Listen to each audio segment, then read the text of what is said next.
بسم اللہ الرحمن الرحیم۔ منہج کارپوریشن جدہ برائے پروڈکشن و ڈسٹریبیوشن آپ حضرات کی خدمت میں قصص الانبیاء کا مبارک سلسلہ پیش کرنے کی سعادت حاصل کر رہا ہے۔ اب آپ اس مبارک سلسلے کا 20واں حلقہ سماعت فرمائیں۔ انا للہ و انا الیہ راجعون۔ اور کیا اور ہماری مسلمانوں کی مجموعی قوت کو تباہ کرنے کے لیے تیری بربادیوں کے مشورے ہیں آسمانوں میں۔ دشمن کہاں پہنچ رہا ہے، دشمن کہاں پہنچ رہا ہے اور کہاں کہاں وہ سوچ رہا ہے۔ ہنود و یہود دیکھ لیں کیسے مل رہے ہیں۔ آپ کو تو سوال ہی پیدا نہیں ہوتا۔ اور آپ ذرا تاریخ اٹھا کے دیکھیں کہ وہاں مسجد اقصی گرائی جاتی ہے، وہاں بابری مسجد گرائی جاتی، کیوں؟ کیا کیا کیا جوڑ ہے ان میں؟ کیا جوڑ ہے، کیا وجہ؟ کبھی آپ نے دیکھا ہوگا کہ اب دیکھا ہے نا، آپ نے الگور کا نائب جو ہے وہ یہودی ہے۔ یہ 200 سال میں پہلا واقعہ ہے کہ کوئی نائب صدارت کے لیے یہودی کو منتخب کیا جائے۔ ملک عیسائیوں کا ہو، قوت عیسائیت کی ہو، اور نائب صدر کے لیے آئے یہودی جو 3% ہیں اس ملک میں۔ اور قانون یہ کہتا ہے کہ جب صدر، خدا اعلیٰ کرے، اللہ رحمت کرے، ہر ملک کی حفاظت کرے، ہم تو کسی کی برائی نہیں مانتے، لیکن حالات کا شکار اگر یہ کہ حادثہ ہو جائے، صدر مر جائے، تو کون صدر ہوگا؟ نائب۔ قانون ہے، کانسٹیٹیوشن ہے۔ تو وہ تو اس طرح پورے عالم پہ یہودیت کو مسلط کرنے کے خواب دیکھ رہے ہیں، اور ہم آپس میں لڑ رہے ہیں۔ ہماری مسجد میں جناب مولوی اور مؤذن کا بھی جھگڑا ہے۔ ہمارے اہل سنت کے اندر جو جماعتیں ہیں نا، وہ گننا شروع کریں تو کم از کم مجھے تو کمپیوٹر خرید کر کے دیں تو اس پر میں جمع کر کے آپ کو بتا دوں، بتا سکتا ہوں، اللہ میں نہیں بتا سکتا۔ جو اہل سنت میں ہے، باقی کو چھوڑیں۔ اور پھر ان کے معمولی جھگڑے نہیں، کفر و اسلام کے جھگڑے ہیں۔ بڑے کھلے دل سے ایک آدمی کہہ دیتا ہے کہ جی چونکہ آپ نے امام کے پیچھے فاتحہ نہیں پڑھی، نماز نہیں ہوئی۔ وہ کیا کہہ رہے ہو؟ نماز نہیں ہوئی تو مسلمان کیسے رہا؟ جب ان کی نماز ہی نہیں ہوتی، اور ایک نماز کا تارک جو ہے وہ کافر ہے، تو اس کا مطلب یہ ہے کہ ہم نے گھر بیٹھے ہوئے کروڑوں مسلمانوں کو ایک مسئلے میں کافر بنا دیا۔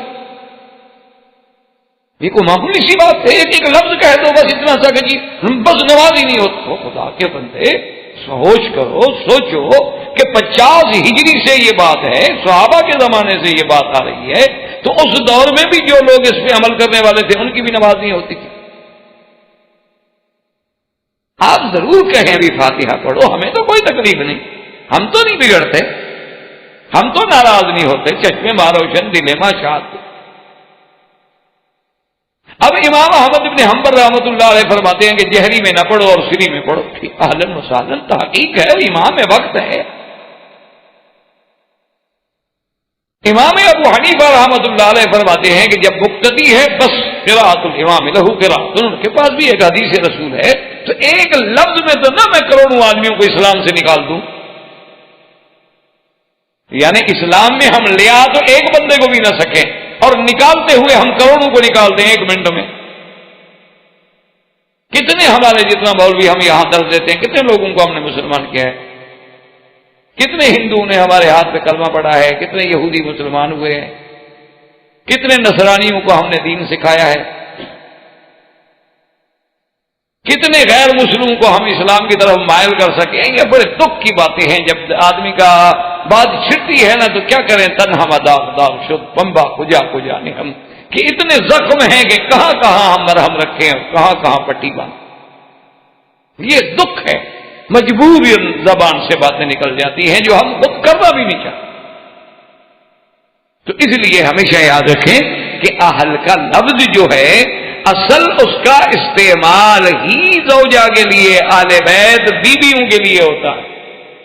یعنی آج تک آپ کے محاورات جو اردو لکھنے والے لوگ ہیں نا جی، آپ جو ماشاءاللہ جس کو بڑا آپ گنگا جمنی تہذیب قرار دیتے ہیں نا جس کو، اس تہذیب میں بھی آپ لفظ عربی کا استعمال کرتے ہیں کہ جی میری اہلیہ بھی آئی،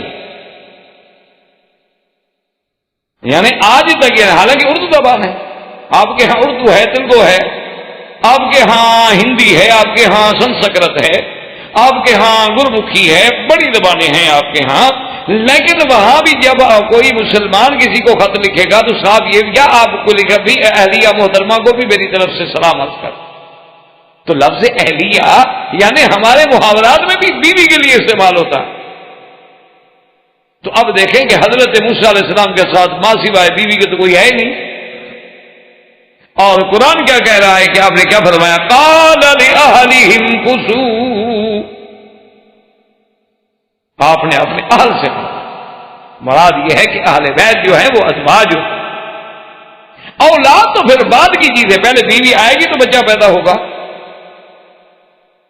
اسی طرح یاد رکھیں کہ اصحاب پہلے ہیں، آل اور اہل تو بعد میں ہیں. ایک اہل ہو لیکن وہ مسلمان نہ ہو تو پھر کیا ہوگا؟ حضرت نوح کا بیٹا ہے، بالکل خالص صلب سے ہے، اللہ نے فرمایا لیس من اہلک. تو اگر کوئی آدمی پہلے حضور کا کلمہ نہیں پڑھے گا تو پھر تو اہل بیت ہونے کا کوئی مقام ہی نہیں ہے.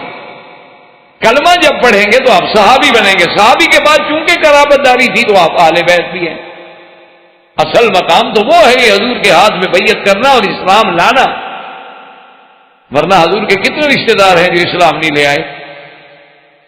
ابھی طالب چچا ہے، ابھی لہب چچا ہے، اور ابھی لہب کی بیوی ہے قرآن نے جس پہ اتنی بڑا سخت لفظ اللہ نے اتارے ہیں کہ قیامت تک پڑھے جائیں گے. تبت یدا ابی لہب وتب، اور آخر میں وامرأتہ حمالۃ الحطب فی جیدہا حبل من مسد. اس لیے ہمیشہ یاد رکھیں تو اہل سے مراد یہاں قرآن نے بتا دیا.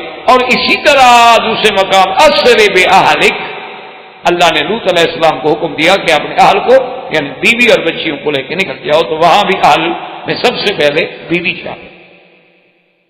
سیدنا ابراہیم علیہ السلام کے ضمن میں بھی آپ پڑھ چکے ہیں کہ جب فرشتوں نے آ کے خوشخبری دی تو بی بی نے کہا عجیب بات ہے، آلد انا عجوز وہذا بالی شیخا، میں بوڑھی ہو گئی، میرا خاوند بھی بالکل بوڑھا ہو گیا، اب تو ہم اس عمر سے بھی گزر گئے جہاں اولاد کی توقع ہوتی ہے، اب ہمیں اولاد ہوگی. قالوا اتعجبین من رحمت اللہ برکاتہ علیکم اہل البیت. تو اہل البیت وہاں صرف ابراہیم کی بیوی ہے اور تو کوئی ہے نہیں. اب جناب آگے دیکھیں اللہ کے قرآن کو، انی آنست نارا لعلی آتیکم منہا بخبر او جزوۃ من النار لعلکم تصطلون. حضرت موسیٰ علیہ السلام نے فرمایا کہ مجھے آگ محسوس ہوئی ہے، آپ یہیں ٹھہریں، اور یہ بھی ہو سکتا ہے کہ ہمیں اس آگ پہ کوئی بندے بھی مل جائیں، کیونکہ آگ علامت ہوتی ہے نا آبادی کی، روشنی کی. وہاں کوئی بندہ مل جائے تو میں کوئی خبر بھی لے آؤں، کوئی راستے کے بارے میں بھی معلومات کر لیں کہ ہم کہاں جا رہے ہیں، اور یا میں کچھ وہاں سے آگ کا شعلہ لے کے آؤں، کچھ لے کے آؤں آگ تھوڑی، تاکہ تم لوگ بھی آگ سینک سکو اور آگ کی گرمی سے فائدہ حاصل کر سکو. اب دور سے تو موسیٰ علیہ السلام نے دیکھا کہ نار ہے، حقیقت تو وہ نار نہیں تھی، وہ تو نور تھا. اور اسی طرح مسلم شریف کی بھی ایک روایت مبارک میں ہے کہ یہ نور تھا یا حجاب ناری، اللہ کے حجابات میں کوئی تو دیکھ نہیں سکتا. اور وہ نور اسی لیے ہمیشہ یاد رکھا کریں کہ علماء کہتے ہیں کہ نور اور نار میں شکل تو ایک جیسی ہوتی ہے لیکن فرق بڑا ہے. جیسے آپ لکھنے میں لکھیں نا شیر اور شیر، لکھنے میں تو کوئی فرق نہیں ہے نا، لیکن استعمال کرنے میں بڑا فرق ہے. کہیں شیر کو شیر سمجھ بیٹھے تو وہ تو پھر سبق پڑھا دے گا. حالانکہ دیکھنے میں اور لکھنے میں ایک چیز ہے، شیر شیر، نار نور مادہ بھی ایک ہے، اصل بھی ایک ہے، لیکن دونوں میں جو فرق ہے وہ آسمان و زمین کا فرق ہے. اس لیے ہمیشہ یہ نہ دیکھا کریں کہ چیز کیا ہے، ظاہر کچھ ہے، حقیقت کچھ ہے، باطن کچھ ہے، اور اس کے احکام الگ ہوتے ہیں. جیسے پرواز ہے دونوں کی کسی ایک فضا میں، کرگس کا جہاں اور شاہی کا جہاں اور. ورنہ پرواز تو دونوں اسی جہاں میں کر رہے ہیں. نماز تو آپ بھی پڑھتے ہیں ہم بھی پڑھتے ہیں، لیکن ملا کی اذان اور مجاہد کی اذان. یہ جو ہم کرایہ دار مولوی ہوتے ہیں ہماری اذانوں میں کون سا اثر رہے گا؟ اذان تو وہ ہوتی تھی نا جب بدر میں کھڑے ہو کے بلال دیتا تھا کہ ریت ہو، دشمن سامنے ہو، پاؤں جل رہے ہوں، کسی کمک کے ملنے کی امید نہ ہو، طاقت بالکل نہ ہو، سواری نہ ہو، ہتھیار نہ ہوں، تلواریں نہ ہوں، پتہ ہو کہ ہم نے اس میدان میں کل اسی میں ہم نے اللہ جانے شہید ہونا ہے، زخمی ہونا ہے، کیا گزرنی ہے، وہاں کھڑے ہو کے کہتے ہیں اللہ اکبر، پھر پتہ لگتا ہے، پھر اللہ کی رحمت آتی. فضائے بدر پیدا کر، فرشتے تیری نصرت کو. اب جب تک وہ نہ ہو، ہم تو جناب قالین بچھے ہوئے ہیں ماشاءاللہ، ایسی چل رہے ہیں، پھر اذان دیں تو کیوں نہ دیں، جیسے مرضی آئے دیں. اب تو امام کو بھی ضرورت نہیں پڑتی کہ سر پہ کپڑا رکھ لیں. یہ بھی نہیں آئے ایک مسئلہ سمجھا انہوں نے کہ سر سے کپڑا اتار کے پڑھانا جو ہے شاید زیادہ ثواب ہے. کیا کریں؟ حضور صلی اللہ علیہ وسلم نے پتہ نہیں کتنی نمازیں سر سے کپڑا اتار کے پڑھائی.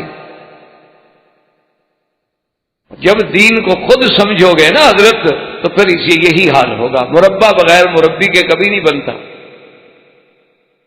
مربع بنانا ہو نا تو مربی کی ضرورت پڑتی ہے. قرآن و حدیث سمجھنا ہو تو استاد کی ضرورت. جب خود سمجھنے کی کوشش کرو گے تو پھر یہی ہوگا جو ہو رہا ہے، اور اللہ آگے خیر کرے. اللہ تبارک و تعالی ہمیں صحیح معنوں میں کتاب و سنت کا تابع اور غلام بنائے. تو بہرحال جناب موسیٰ علیہ السلام نے جب دیکھا تو چل پڑے. جب ادھر آئے تو دیکھتے ہیں کہ عجیب کیفیت ہے کہ بالکل ایسی آگ ہے کہ پورے درخت پہ آگ ہے لیکن درخت سرسبز ہے. حیران ہو گیا ابھی یہ کیسے؟ آگ تو جلا دے نا جی.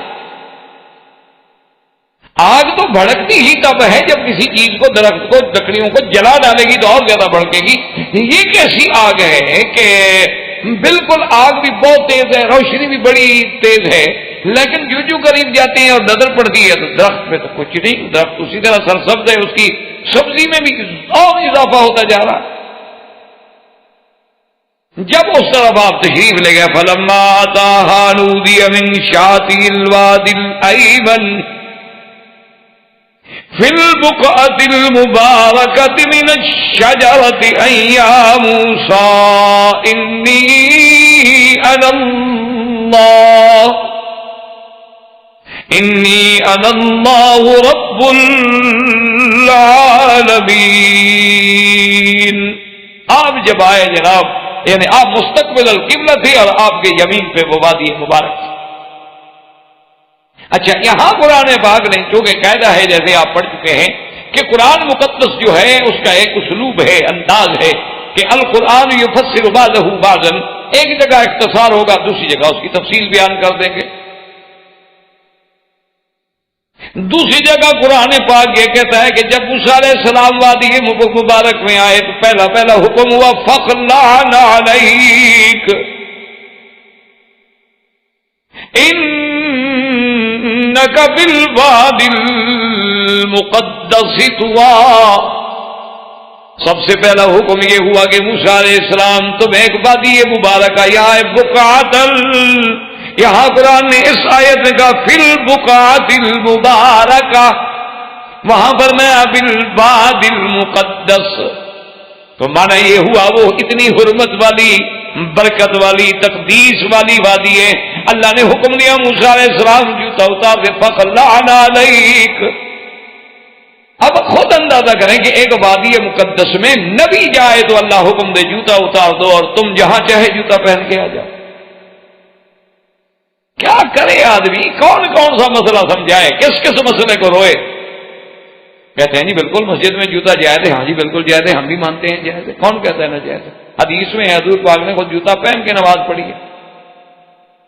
حضور صلی اللہ علیہ وسلم نے جوتے مبارک کے ساتھ نماز پڑھی ہے. لیکن خدا کے لیے اس ماحول پہ غور کریں، اس زمانے میں مدینہ منورہ کی سڑکوں پہ غور کریں، صحابہ کی خوراک پہ غور کریں، اور اس کے بعد پھر نبی کا تعلق دیکھیں اللہ کے وحی کے ساتھ. یہ جبریل نے آگے خبر دی حضور آپ کے جوتے میں کچھ لگا ہوا ہے، جوتا اتار دیں. تو ہم کہتے ہیں آج بھی اگر جوتا پاک ہے تو جیسے کپڑا پاک پہن کے نماز پڑھ سکتے ہو، جوتا پاک بھی پہن کے نماز پڑھ سکتے ہو، کوئی جھگڑا ہی نہیں،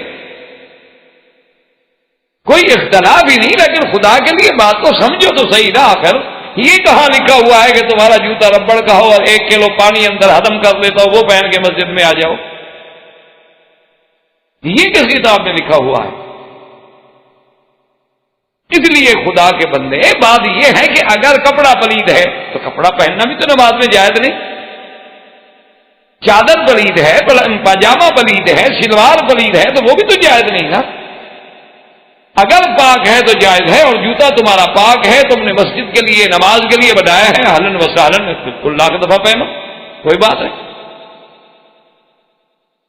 اور دوسری بات یہ ہے کہ صرف ایک حدیث تو نہ پڑھ لو نا، دوسری حدیث بھی پڑھو کہ آدمی جب سجدہ کرتا ہے تو علی 7 اعضاء، 7 اعضاء پہ سجدہ کرتا ہے، یعنی ہاتھ بھی سجدے میں، یہ جگہ بھی سجدے میں، دونوں گھٹنے بھی سجدے میں، اور پاؤں کی انگلیاں بھی سجدے میں۔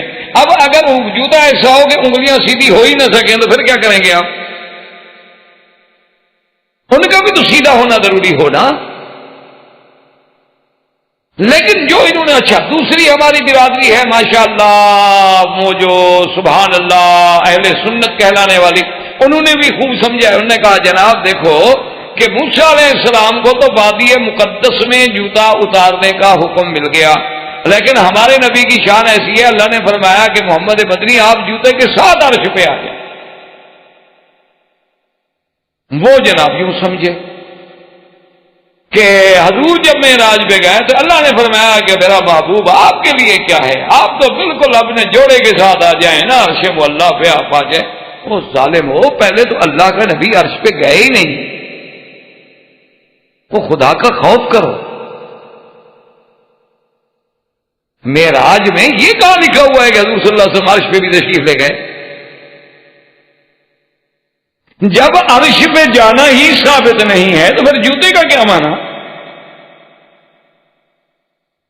اور پھر یہ کس کتاب میں لکھا ہوا ہے کہ اللہ نے فرمایا کہ میرے پاس آ جائیں، اس کا معنی یہ ہے کہ آپ جوتے بھی نہ اتاریں؟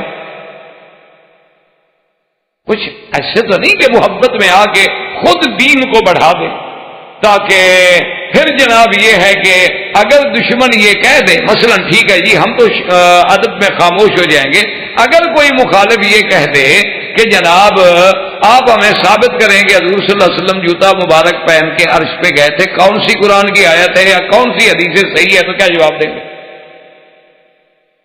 اس لیے حدود میں رہیں۔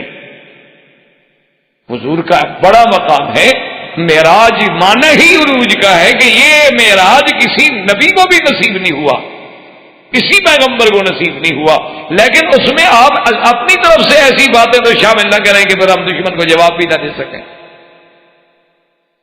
وہ تو مقام ایسا ہے کہ وہاں بھی بندگی ہے، التحیات للہ والصلوات والطیبات، وہاں بھی نیاز ہے۔ وہ تو اللہ کے نبی، وہاں بھی موسیٰ علیہ السلام کہتے ہیں کہ حضور جا کے معافی مانگیں، کہا موسیٰ علیہ السلام بار بار جانے سے مجھے بھی ادب تقاضا کرتا ہے، کتنا معافی مانگے؟ 50 میں سے 5 تو رہ گئے، اب پھر بھی معافی مانگ۔ تو اس لیے ہمیشہ یاد رکھیں کہ وادی مبارک ہو، مسجد مبارک ہو، کعبہ مبارک ہو، اب اس میں مصلے بچھے ہیں، قالین بچھے ہیں، سنگ مرمر لگ گئے ہیں، اور حالات ایسے ہیں، اور باہر پانی عام ہے، پھر ہمارے جوتے ربڑ کے ہیں، وہ سپنج کی طرح پانی کو اندر رکھ لیتے ہیں، اس میں مسجد میں تلوث کا خطرہ ہے، تو کوئی بھی اجازت نہیں دیتا۔ بات کو سمجھیں۔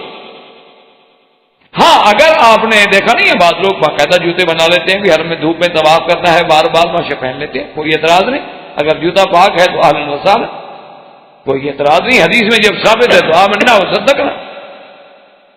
اب موسیٰ علیہ السلام جناب جب وہاں قریب آواز آئی کہ اننی انا اللہ رب العالمین،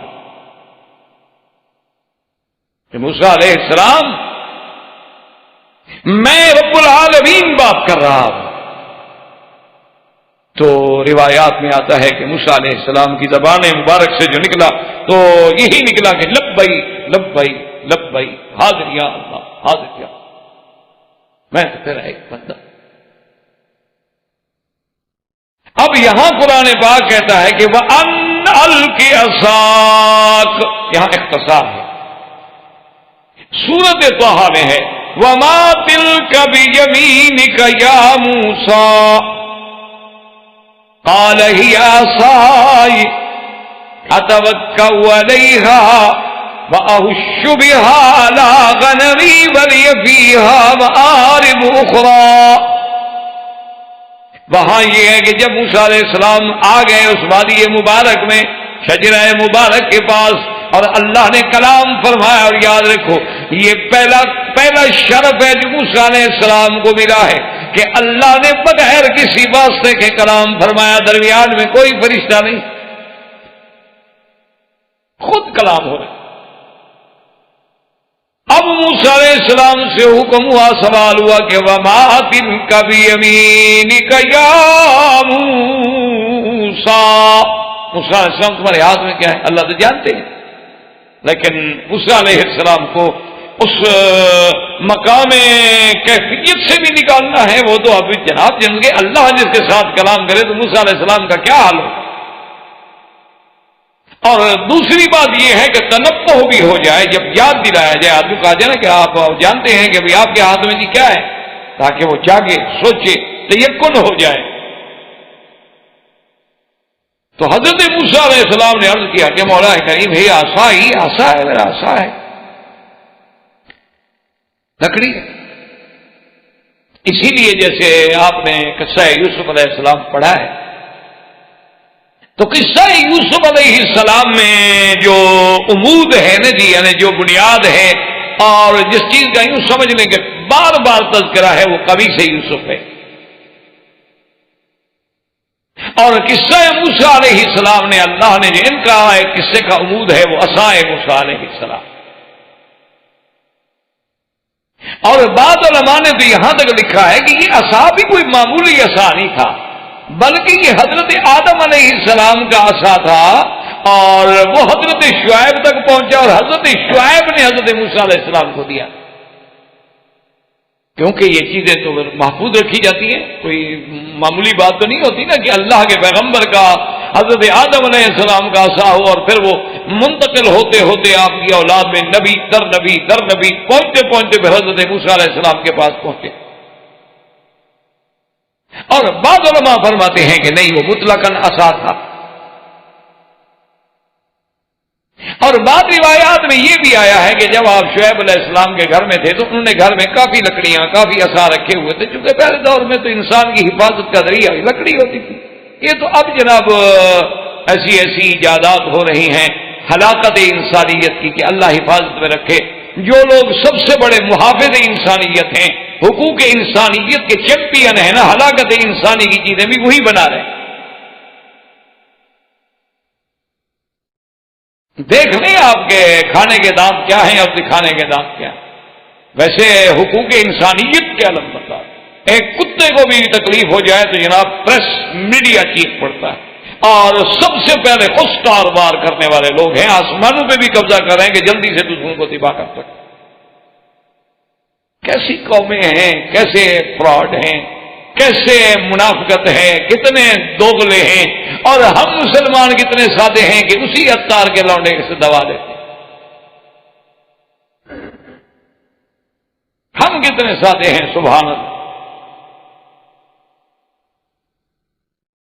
اب جناب یہ ہے کہ بعض علماء نے یہ لکھا ہے کہ حضرت شعیب کے گھر میں کافی لکڑیاں تھیں، تو اب بکریاں چرانے کے لیے تو ضرورت ہی لکڑی کی ہوتی ہے، تو حضرت شعیب علیہ السلام نے فرمایا موسیٰ علیہ السلام سے کہ بیٹا اندر جائیں، کافی لکڑیاں کھڑی ہیں، کوئی ایک لکڑی آپ پسند کر کے اٹھا لیں۔ تو خدا کی شان ہے کہ موسیٰ علیہ السلام کا ہاتھ اسی لکڑی پہ گیا جو حضرت آدم سے منتقل ہوئی تھی، کیونکہ آخر اٹھانے والا بھی تو نبی تھا نا پھر۔ تو جب وہ لکڑی لے کے آئے تو انہوں نے فرمایا کہ بیٹا میں کسی کو تو نہیں دیتا ہوں، لیکن اب تمہارے نصیب میں ہے تجھے۔ تو یہ وہ لکڑی تھی، اور بعد نے کہا کہ نہیں، قرآن نے پابندی نہیں لگائی، قرآن تو بالکل اپنے اسلوب سے قال ہی عصائی، یا اللہ آپ جانتے ہیں، آپ عالم ہیں، لیکن یہ میرا لکڑی ہے، اتوکأ علیہا وأہش بہا علی غنمی ولی فیہا مآرب اخری، کہ پروردگار عالم میں کبھی تھک جاؤں تو ٹیک لگا لیتا ہوں، ذرا آسرا کر لیتا، سہارا مل جاتا ہے، آدمی ٹیک لگا دیتا۔ وَأَهُشُّ بِهَا عَلَىٰ غَنَمِي، اور اپنے بکریوں کو چرانے کے لیے درختوں کی پھلیاں پتے اتارنے ہوں تو لکڑی مار کے اتار لیتا ہوں۔ وَلِيَ فِيهَا مَآرِبُ أُخْرَىٰ، اور پھر اس لکڑی میں اور بھی میری کئی کام ہیں، کئی فائدے ہیں جو میں ان سے حاصل کرتا ہوں۔ علماء نے لکھا ہے کہ سوال تو یہ تھا کہ تیرے ہاتھ میں کیا ہے، جواب اتنی کافی تھا کہ یہ عصا ہے، لیکن لمبے جواب دینے کی وجہ کیا تھی کہ موسیٰ علیہ السلام نے دیکھا کہ آج رحمت اور اللہ تبارک و تعالیٰ کی مغفرت اور رحمت کی گھڑی ہے کہ خدا میرے ساتھ کلام کر رہے ہیں، تو جب اپنے محبوب سے کلام ہو تو جتنی لمبی کر سکتا ہوں اتنی کر لوں، جتنی بات لمبی ہو سکتی ہے، اگر موقع ہے تو روز چڑھا ملے گا، اس لیے بات کو ذرا لمبا کرنا شروع کر۔ آپ دیکھیں نا کوئی آدمی آپ کو ملنے آئے تو وہ آپ پھر بات سے بات خود پیدا کرتے ہیں، اور جس کو آپ نے ٹرکانا ہو تو ابھی وہ دروازے پہ کھڑا ہو آپ نسخہ پہلے لکھ لیتے ہیں، مرض کا بھی پتہ لگ جاتا ہے مریض کے دیکھنے سے۔ اور اگر مہربانی کرنی ہو تو جناب پھر جو باتیں نہ پوچھنی وہ بھی آپ پوچھتے ہیں کہ جی آپ پیدا کب ہوئے تھے، کام کیا کرتے ہیں، آپ کو پہلے بھی کبھی یہ تکلیف ہوئی تھی؟ بھائی میں اس تکلیف کو ٹھیکیدار ہوں، پہلے بھی مجھے ہمیشہ یہی ہوتی رہی ہے، میرے گلے میں کانٹا پھنسا ہوا ہو لندن کے کرام گل ہاسپٹل میں، اور وہ جناب میری انویسٹیگیشن، میں نے کہا تفتیش بعد میں کرنے، پہلے مریض کا کانٹا تو نکالیں نا، میں نے کوئی جرم تو نہیں کیا ہوا، تفتیش آپ بعد میں کریں، انویسٹیگیشن اپنی رہنے دیں۔ میرے حلقہ میں کانٹا ہے، میں بول نہیں سکتا، میں تھوک نہیں نکل سکتا، اور آپ جناب مجھ سے آپ کا نام کیا ہے، آپ کا باپ کیا کرتا تھا، آپ کا دادا کیا کرتا تھا، آپ کا فلاں کا، کوئی کچھ بھی نہیں کرتا تھا، آپ کیا کرتے تھے، میں کچھ بھی نہیں کرتا ہوں، یہ کانٹا کھانے آیا تھا بس، آپ مجھے مہربانی کریں میری جان چھوڑیں۔ تو یہ باتیں جو ہے نا جی، اچھا ان کی تو یہ ایک عادت بن گئی، روٹین ہے، اللہ ہدایت دے ہمیں بھی انہیں بھی۔ تو بہرحال لیکن موسیٰ علیہ السلام نے جب بات کی تو اس لیے کہ یہ مقام ہے رحمت خدا بندی کا مقام ہے، اس لیے حکم ہے نا کہ جب رحمت ہو نا، جب دعا مانگ رہے ہو اور دل لگ رہا ہو نا دعا مانگنے میں، تو پھر دعا اور لمبی کرو۔ اس کا معنی ہے کہ اب رب راضی ہے، تمہیں مانگنے کی توفیق دے رہا، اور جب دعا مانگ رہے ہو کہ اللہ میاں رحمت فرما دے، اور اللہ میاں ہمارے حالات ٹھیک کر دے، اللہ میاں ہمیں رزق عطا، پتہ کوئی نہیں کہ میں کیا مانگ رہا ہوں، تو پھر بہتر ہے کہ جلدی جلدی ختم کر دو کہ کہیں بے ادبی سے اللہ ناراض نہ ہو جائے، کہ مانگ مجھ سے رہے ہو اور قلب اللہ غافل دل کے ساتھ، برزباں تسبیح ہو در دل گاؤ خر، زبان پہ سبحان اللہ ہے اور دل میں خیال ہے کہ میرے گدے کا کیا حال ہوگا، اس کو کسی نے گھاس ڈالی ہوگی کہ نہیں ڈالی ہوگی۔ یہ اصول ہے کہ جب جاؤ نا، اچھا دیکھو نا، کبھی کبھی آپ کو بھی تجربہ ہوا ہوگا کہ آپ ملتزم پہ جائیں، مقام ابراہیم پہ جائیں، حتیم میں جائیں، طواف کریں اور آپ دعا کریں تو آپ کا دل لگتا ہے، آپ کا شوق ہوتا ہے میں اور کر دوں، اور کبھی یہ ہوتا ہے یار یہ شروع کر دیا اس کو پورا کر دوں۔ اس لیے جب دل لگے نا سمجھو کہ یہ رحمت کی گھڑی ہے، اللہ کہتا ہے میرے بندے مانگ، میں آج دینے پہ راضی ہوں، اسی وقت سے فائدہ اٹھایا کر، وہی تو وقت ہوتا ہے لینے کا۔ بادشاہ ہر وقت تو راضی نہیں ہوتے نا، بادشاہ تو بادشاہ ہوتے ہیں، وہ تو بادشاہوں کا بادشاہ ہے، پکارتے رہو مرضی اس کی نہ سنے۔ اللہ کے نبی یعقوب علیہ السلام بھی کئی سال پکارتے رہے، نہیں سنا، ایوب علیہ السلام کی نہیں سنی، تو ہم کون ہیں؟ لیکن اگر وہ سننے پہ راضی ہو جائے تو پھر تو پکڑ لو نا، پھر چھوٹی موٹی چیزیں نہ مانگا کرو کہ اللہ میاں دو آنے دے دے، مانگنا ہے جس سے اس کی شان کو دیکھ کے مانگا کرو، اس کی عظمتوں کو سامنے رکھ کے مانگا کرو۔ آپ کل چلے جائیں بادشاہ کے پاس، جب لے جی کیوں آئے آپ؟ اور جی میرے پاس رات روٹی کے لیے پیسے، میں کہا 2 ریال لے آؤں، کہا پکڑ کے اس کو لگاؤ 2-4 دن، یہ آیا ہی مجھ سے 2 ریال مانگنے کے لیے بیوقوف۔ وہ چیز مانگو نا جو اس کے شان کے مطابق۔ تو جب کائنات سماوات والارض کے مالک سے مانگ رہے ہو تو کچھ مانگو، کوئی عزت کے فیصلے مانگو، کوئی نعیم الدنیا والآخرہ مانگو، جنت مانگو جو شان دینے والے کے شان کے مطابق بھی ہے۔ یہ دنیا تو فانی چیز۔ اللہ تبارک و تعالی نے موسیٰ علیہ السلام سے فرمایا کہ القھا یا موسیٰ۔ اچھا آپ دیکھیں نا جی کہ موسیٰ علیہ السلام نے تو کہا تھا نا وَلِيَ فِيهَا مَآرِبُ أُخْرَىٰ، اس میں اور بھی بڑے کام ہیں۔ مقصد کیا تھا کہ جی اگر سامان اٹھانا ہو نا وہ بھی لٹکا لیتا ہوں، اچھا آگے اگر کوئی سانپ بچھو آ جائے تو بھی مار سکتا ہوں، اور جناب یہ ہے کہ اگر سایہ بنانا ہو تو اس کو کھڑا کر کے کپڑا بھی باندھ دیتا ہوں، کئی کام لیے جا سکتے ہیں۔ اللہ نے فرمایا تمہاری سوچ میں جو کام ہے نا وہ تو اپنی سوچ میں رہنے دو، اور دیکھو ہم اس حساب سے کیا کام لیتے ہیں، ہم تمہیں بتاتے ہیں کہ مارے بے اخرا اس میں کیا ہے۔ تمہاری سوچ تو کہیں ہوگی نا، پھر میرا فیصلے دیکھو۔ القھا یا موسیٰ فَأَلْقَاهَا فَإِذَا هِيَ حَيَّةٌ تَسْعَىٰ۔ اللہ نے فرمایا اس پر پھینکو لکڑی پھینکی تھی، لکڑی سانپ۔ اچھا اب یاد رکھیں کہ قرآن پاک میں 3-4 مقام پہ ہر جگہ لفظ الگ ہے۔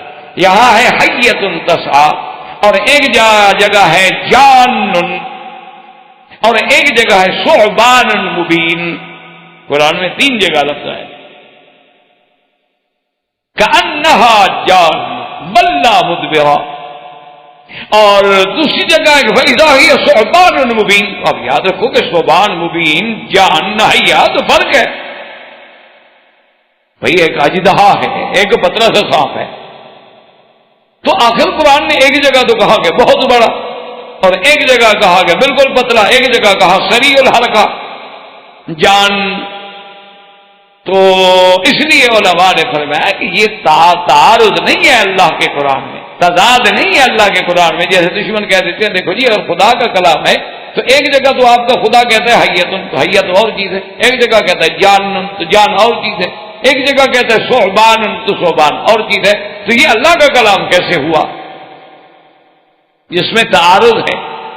تو یاد رکھو علماء نے لکھا ہے کہ تعارض نہیں ہے، اصل بات یہ ہے کہ کیفیت بھی الگ الگ ہے نا۔ ایک وہ وقت ہے جب موسیٰ علیہ السلام نے عصا ڈالا، ایک وہ وقت ہے کہ جب فرعون کے سامنے عصا ڈالا، ایک وہ وقت ہے جب جادوگروں کے سامنے عصا ڈالا۔ تو حالات اور وقت کے مطابق جیسے ضرورت تھی، سانپ تو لکڑی تو وہی تھی لیکن کیفیات اس کی مختلف ہوئی۔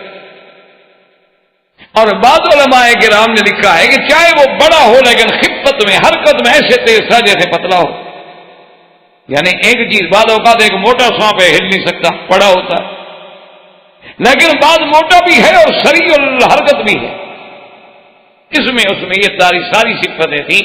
اچھا اب موسیٰ علیہ السلام نے دیکھا تو جناب اللہ بھاگے خوف کے مارے، کیونکہ یہ خوف فطری ہے، تقاضا انسانی ہے، بشریت انسانی کا تقاضا ہے کہ جب آپ سامنے دیکھیں گے تو کوئی یہ تھوڑا ہے کہ آپ بڑے سے بڑا بہادر آدمی کیوں نہ ہو گھبرا جائے۔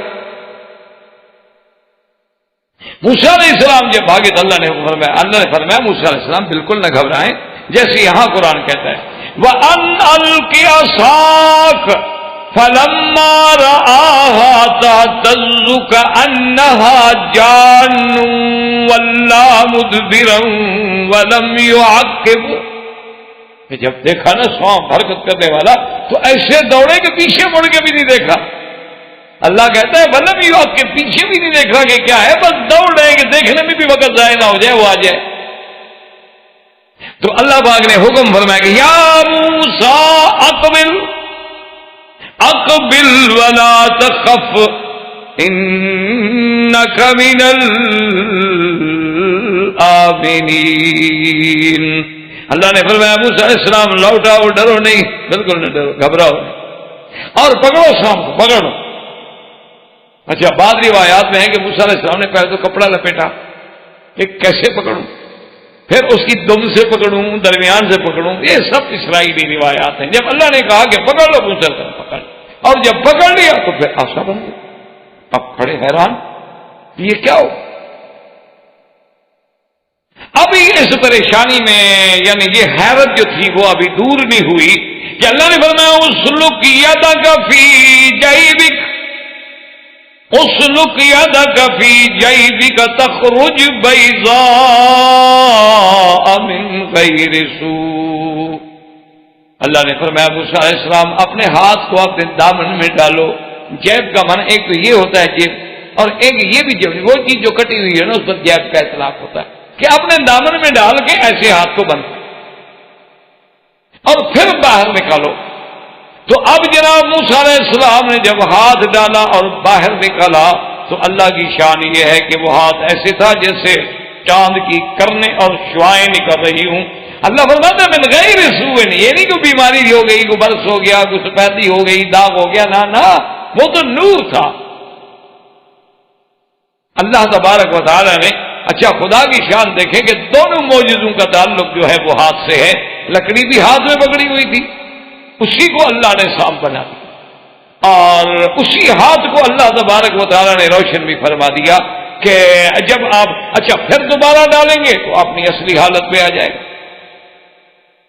یہ دو معجزات ہیں جن کو قرآن نے یہاں کہا ہے برہانان من ربک، کہ یہ دو برہان، دو دلائل، دو معجزات ہیں جو ہم نے آپ کو دیے ہیں، آپ ان کو لے کے فرعون کی طرف جائیں، فرعون کے سرداروں کی طرف جائیں، وہ حد سے نکلنے والے ہیں، اور ان کو جا کے دعوت۔ اب سب سے بڑی بات یہاں یہ یاد رکھیں کہ ہمارا تو ایمان ہے، ہم تو مسلمان ہیں کہ جو اللہ کے قرآن میں بات آ جائے یا کتاب و سنت میں چیز آ جائے آمنا و صدقنا، بس ہمارا تو ایمان ہے نا اس پر۔ لیکن جو مخالفین ہیں، جو اعدائے اسلام ہیں، یعنی جیسے مستشرقین ہیں اور خاص طور پہ یہود و ہنود ہیں، وہ ایسی چیزوں کو اسلام کے خلاف بطور ہتھیار استعمال کرتے ہیں۔ وہ کہتے ہیں دیکھو جی عجیب بات ہے، موسیٰ علیہ السلام آ رہے تھے، پھر آواز آئی اور آواز میں یہ کہا گیا کہ میں تمہارا خدا ہوں، اب کیا دلیل ہے کہ یہ خدا کی آواز تھی؟ کہ یہ آواز جو ہے اننی اللہ رب العالمین، کہ میں تمہارا رب ہوں اور رب العالمین ہوں، تو موسیٰ علیہ السلام کو کیسے آخر یقین ہو گیا کہ یہ واقعی اللہ کی آواز ہے؟ اور کیسی اس بات کی آخر دلیل کیا ہے کہ واقعی اللہ تبارک و تعالیٰ نے ہم کلام ہوئے، اللہ نے کلام فرمایا؟ ہو سکتا ہے نعوذ باللہ ثم نعوذ باللہ موسیٰ علیہ السلام کا کوئی وہم ہو، کوئی خیال ہو، کوئی تخیل ہو۔ تو اس قسم کے اعتراضات جو ہے نا، یاد رکھیں اعداء اسلام جو ہوتے ہیں نا، جن کو اسلام سے دشمنی ہے، انہوں نے تو پھر کوئی موقع ضائع نہیں کرنا ہوتا، وہ تو فرصت حاصل کرتے ہیں کہ موقع ملے۔ تو اس لیے ہمیشہ یاد رکھیں کہ اللہ نے موسیٰ علیہ السلام تو کئی معجزے عطا فرمائے تھے، جیسے قرآن نے دوسری جگہ انشاءاللہ ابھی زندگی پڑھیں گے، وَلَقَدْ آتَيْنَا مُوسَىٰ 9 آیات بینات، اللہ نے تو ان کو 9 اور بھی معجزات عطا فرمائے، لیکن وہ بہت بعد میں ملے۔ لیکن یہ دونوں معجزے اللہ نے بوقت کلام عطا فرمائے، ایک لکڑی کا سانپ بن جانا اور ایک آپ کے ہاتھ کا روشن ہو جانا۔ اگر اللہ یہ بعد میں دیتے تو قادر تھے، لیکن یہ دو معجزے دے کر ان اعداء اسلام کا ہمیشہ کے لیے منہ بند کر دیا کہ ظالموں، اگر یہ خدا کلام نہیں کر رہا تھا تو لکڑی کو سانپ بنانے والا کون تھا؟ اور ان کے ہاتھ مبارک کو روشن کرنے والی ذات کون تھی؟ وہی ذات جس نے جو اس بات کے تکلف پہ قادر تھی، وہی تو خدا ہے، ورنہ اور کون ہے جو ایک لکڑی کو جان ڈال دے، سانپ بنا دے، پھر جان والی چیز کو دوبارہ لکڑی بنا دے؟ اچھا اگر تم نہیں مانتے ہو کہ وہ خدا تھا تو چلو تم ہمیں کوئی ایسی چیز دکھا دو کہ چیز کی حیت ہی بدل جائے، لکڑی ہو وہ زندہ چیز بن جائے، روح والی، اور پھر اس کے بعد پکڑو تو جناب وہ پھر دوبارہ لکڑی بن جائے، چلو تم کوئی شخصیت پیدا کرو دنیا میں، پھر ہم کہیں کہ موسیٰ علیہ السلام دھوکے میں آ گئے۔ تو جب یہ طاقت کسی کو نہیں ہے، یہ قوت اور خارق، اچھا پھر یہ ہوتا ہے کہ جو تم کرتے ہو وہ اسباب طبعیہ کے تحت ہوتی ہیں چیزیں، اور یہاں تو کوئی اسباب ہی نہیں۔ دیکھو نا بعض لوگ بڑے بڑے شعبے دکھاتے ہیں، یا ایسے آپ نے دیکھے ہوں گے پامسٹ کے آپ کا ہاتھ دے کر آپ کو حالات بتا دیتے ہیں، چلو پھر بھی کوئی ہاتھ دیکھتے ہیں نا، ہاتھ پر کچھ نہ کچھ لکیریں تو ہیں نا، یہ الگ بات ہے کہ ہم ان کو جائز نہیں سمجھتے، لیکن اللہ نے کوئی چیز بے فائدہ یا بیکار تو نہیں پیدا فرمائی، یہ تو پھر بھی اسباب کی بات ہوگی، ما تحت الاسباب۔ کمال تو یہ ہے کہ خالق کی عادت ہے اور کوئی اسباب نہیں۔ اللہ نے فرمایا کیا انہوں نے کہا دیا سائے، فرمایا ڈال دو، ڈال دیا، کام بن گیا۔ اچھا خذھا ولا تخف سنعیدھا فی سیرتھا الاولی، اٹھا لو نہ ڈرو، اور پھر اسی طرح ہو جائے گا جیسے پہلے تھا، اسی طرح ہوگی۔ اچھا اللہ نے حکم دیا اپنے جیب میں ڈالو، ہاتھ کو ڈال دیا، نکالا وہ پھر ڈال دیا، ٹھیک ہو گیا۔ تو یہ سب سے بڑی ان دو معجزات کا، برہان کا، دلائل کا موسیٰ علیہ السلام کو ملنا جو ہے، یہی دلیل تھی کہ ہم کلام ہونے والا جو ہے وہ رب العالمین۔ اور اس کے بعد اللہ نے حکم دیا کہ موسیٰ علیہ السلام انی اصطفیتک، ہم نے آپ کو اپنی رسالت کے لیے چن لیا، اب آپ میرے رسول ہیں، میرے نبی ہیں۔ جیسے دوسرے مقام پہ وَاصْطَنَعْتُكَ لِنَفْسِي، ہم نے چن لیا آپ، اور جائیں۔ انہوں نے کہا اللہ میاں میں تو بالکل آپ کے حکم پہ حاضر ہوں، لیکن میرے کچھ معروضات ہیں، جیسے کہ قرآن نے اس جگہ بیان کیا، قال رب انی قتلت من نفسا فاخاف ان یقتلون۔ اللہ میاں میں نے ان کا ایک بندہ مارا تھا، جو میں نے آمدن تو نہیں مارا آپ جانتے ہیں، لیکن بہرحال ان کا بندہ تو مر گیا تھا، تو اس کے ضمن میں میں ڈرتا ہوں کہ میں، چلو میرا تو ارادہ تھا مصر جاؤں، لیکن اب سیدھا فرعون کے پاس جاؤں تو مجھے اسی میں نہ پکڑ کے قتل کر دے۔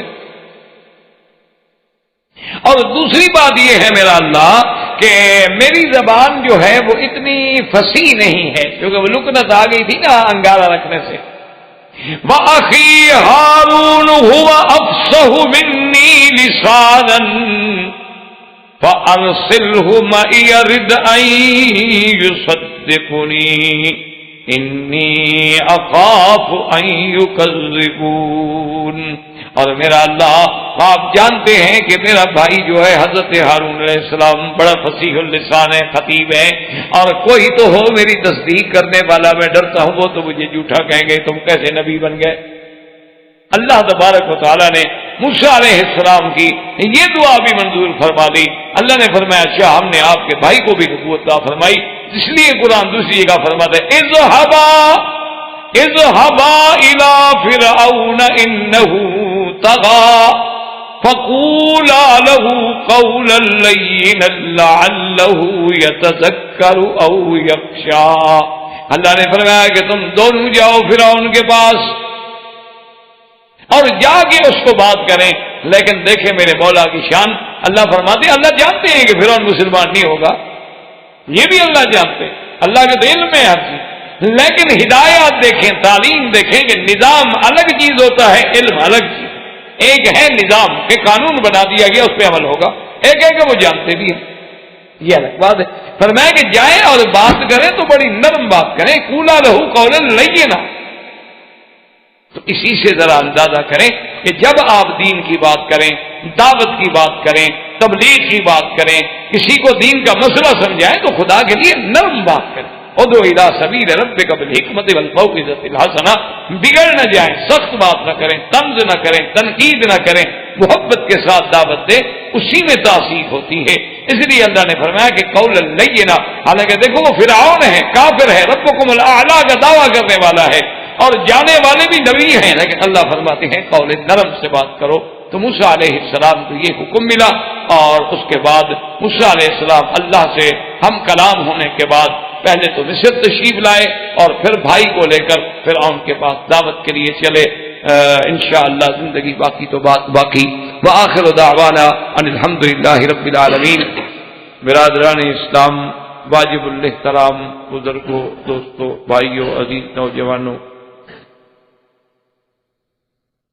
سلسلہ قصص الانبیاء علیہم الصلاۃ کے ضمن میں ہم سیدنا موسیٰ علیہ السلام کے قصہ مبارک کو پڑھ رہے تھے۔ سیدنا موسیٰ علیہ السلام نے حضرت شعیب علیہ السلام کے پاس 10 سال کی مدت جو اوفل اجلین ہے پوری فرمائی، اور اپنی بیوی کو لے کے پھر آپ دیار مصر کی طرف روانہ ہوئے کہ اب وقت بہت گزر گیا، حالات تبدیل ہو گئے ہیں۔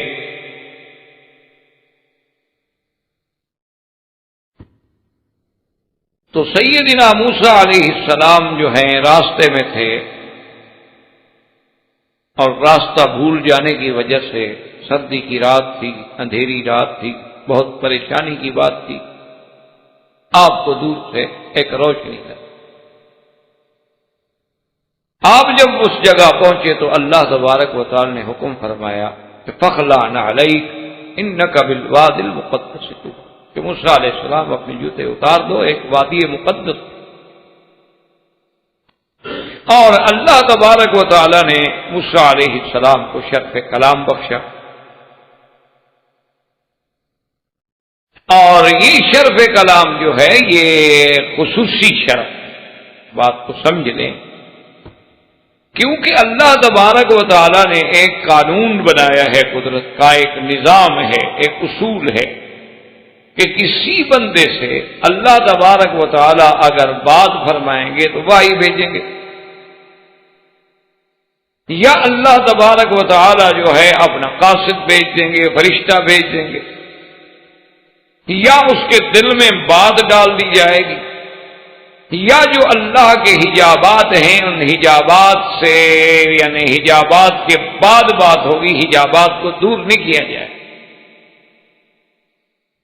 ما کان لبشر ان یکلمہ اللہ الا وحیا او من وراء حجاب او یرسل رسولا، یا تو اللہ تبارک و تعالی بات فرمائیں گے تو وحی، یا من وراء حجاب، یا اللہ اپنا ایک رسول ملک فرشتہ بھیجتے ہیں، اور وہ فرشتہ انسانی شکل میں آ کے اللہ کے نبیوں سے مخاطب ہوتا ہے اور اللہ کا کلام پہنچاتا ہے۔ لیکن جب اللہ تبارک و تعالیٰ دل میں بھی بات نہ ڈالیں، فرشتہ بھی نہ بھیجیں، اور اللہ براہ راست بندے سے مخاطب ہوں، تو یہ بڑا شرف ہے، عظیم ہے کہ اللہ نے بغیر واسطہ ملک کلام کرا۔ اسی لیے آپ کا لقب جو تھا وہ کلیم اللہ، جیسے سیدنا اسماعیل کی اور محاسن کی کوئی کمی تو نہیں ہے، لیکن لقب بنا ذبیح اللہ۔ سیدنا ابراہیم کی بڑی شان ہے، لیکن ان کی قربانیاں اور خلت کے صلے میں انہیں لقب ملا خلیل اللہ۔ تو سیدنا موسیٰ علیہ السلام کا جو لقب ہے وہ ہے کلیم اللہ۔ تو یہ بہت بڑا عظیم ہے۔ اب یہ بات ہمیشہ یاد رکھیں کہ مستشرقین جو ہیں اور جتنے یعنی یہود و نصارہ کے اصحاب قلم ہیں، لکھنے والے لوگ ہیں، یا ہندو میں ہیں، یعنی اسلام کے علاوہ جو مذاہب ہیں ان میں جو لوگ ہوتے ہیں، اصحاب قلم ہوتے ہیں، لکھنے والے ہوتے ہیں، رائٹر ہوتے ہیں، ان کے تھنکر ہوتے ہیں، ان کے پروفیسر ہوتے ہیں، تو وہ اسلام کے خلاف کوئی موقع جو ہے وہ ضائع نہیں کرتے، وہ اس تلاش میں ہوتے۔ اور اس کا بدقسمتی سے ہماری جو نوجوان پود ہے، جو جیل جدید ہے، وہ بھی ان سے زیادہ تعصب دیتی ہے۔ یہ ہماری بدقسمتی۔ ویسے بھی آپ دیکھ لیں، آپ یعنی انڈو پاک کو تو سمجھتے ہیں، زیادہ دور نہ بھی جائیں تو اپنے اپنے ملکوں کو تو ہر آدمی سمجھتا ہے۔ یعنی آپ دیکھ لیں کہ بھئی وہاں پر آج بھی جو انگریزی بولنے والے کی قدر و منزلت ہے وہ اپنی زبان بولنے والے کی نہیں۔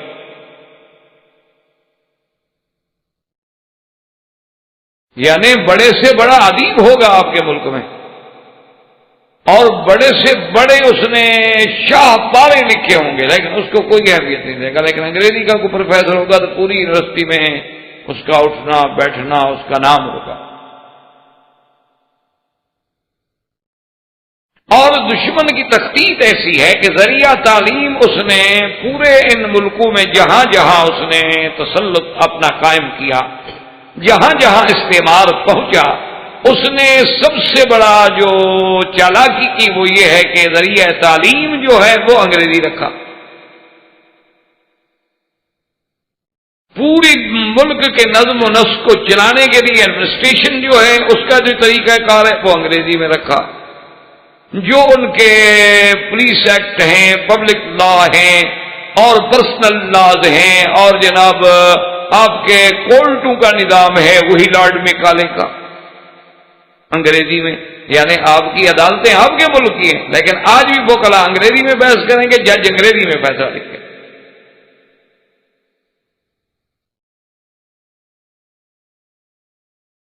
اس طرح یعنی اس استعمار نے ہمارے اوپر تسلط کیا ہے کہ آج ہم ہزار کہیں کہ ہم آزاد ہیں، ہم آزاد نہیں۔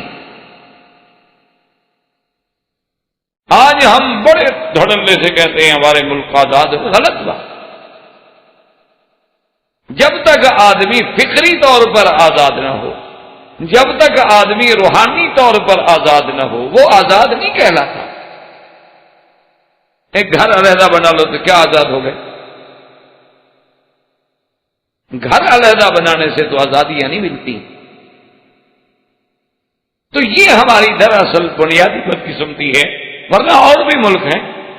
ابھی آپ جرمنی کو دیکھ لیں، جاپان کو دیکھ لیں، چین کو دیکھ لیں، فرانس کو دیکھ لیں، وہ نہیں انگریزی بولتے، جاننے کے باوجود نہیں بولتے۔ ان کے پاس انگریزی زبان میں بڑی بڑی ڈگریاں ہوتی ہیں لیکن نہیں بولتے، کہتے کیوں؟ ہماری زبان نہیں ہے۔ لیکن ایک ہم ہیں غلام در غلام،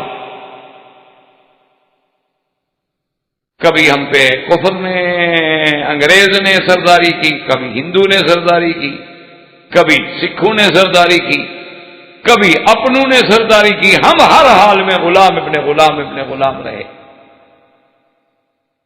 تو پھر غلاموں کے مقدر میں تو یہی ہوتا ہے جو ہمارے ساتھ ہو رہا ہے۔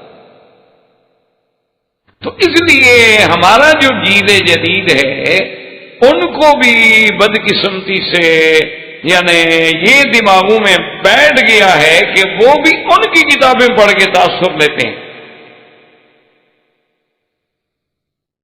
یعنی آپ یقین فرمائیں کہ میں قرآن پاک کی تفسیر پڑھانے کے لیے سیدنا موسیٰ علیہ السلام کے واقعہ مبارک پر اللہ مجھے توفیق دے، میں ایک سال بھی انشاءاللہ درس دے سکتا ہوں، لیکن آپ کے ہاں اس کا کوئی کمال نہیں ہوگا اگر میں کہوں کہ مسٹر گبن نے یہ لکھا ہے، شیکسپیئر نے یہ لکھا ہے، کہیں گے یہ مولوی پڑھا لکھا۔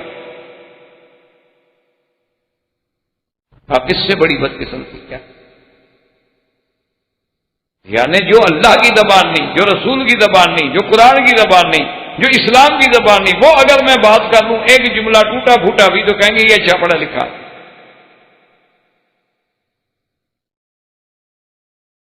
تو اب ان لوگوں نے ایسے اشکال پیدا کیے کہ جی موسیٰ علیہ السلام جب آ رہے تھے ان کو روشنی نظر آئی، ان کو تو یہ بھی پتہ نہیں تھا کہ یہ روشنی کیا ہے۔ انہوں نے تو بیوی سے بھی یہی کہا، انی آنست نارن، میں نے آگ دیکھی۔ اور جب قریب آئے تو پھر آواز آئی کہ فغلانا علیک، جوتے اتارو، انک بالوادی المقدس طویٰ۔ اور پھر آواز آئی اننی انا اللہ، کہ میں خود خدا آپ سے بات کر رہا ہوں۔ تو کہتے ہیں کیسے پتا ہے کہ خدا بات کر رہا ہے؟ کہتے ہیں اس پر دلیل کیا ہے کہ وہ واقعی خدا بات کر رہا تھا؟ کہتے ہیں دیکھیں اسے مولویوں نے آپ کے دماغوں کو ہپنوٹائز کیا ہوا ہوتا ہے، آپ کی آنکھوں کو مسمرائز کیا ہوتا ہے، کہہ دیتے ہو نا کوئی بات ہے، ایک آدمی ہے جنگل میں خود راستہ بھول گیا، اسے تو یہ بھی پتہ نہیں کہ نور ہے یا نار ہے، اس کو کیسے پتہ چل گیا کہ واقعی اللہ نے میرے ساتھ بات۔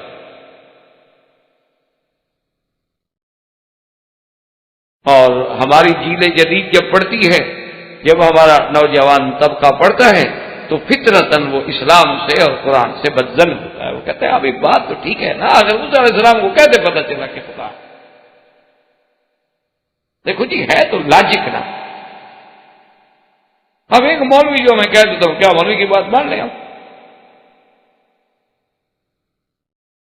اس کا انجام نتیجہ یہ نکلتا ہے کہ وہ لاکھ اپنے آپ کو مسلمان سمجھے لیکن اللہ کے ہاں وہ اسلام سے نکل چکا ہوتا ہے۔ ابھی جب قرآن کو مان ہی نہیں رہا، جب قرآن کہہ رہا ہے تو بات ختم ہوگی۔ اس میں مولوی کی بات تو تب ہوتی کہ مولوی نے لکھا ہوتا قرآن۔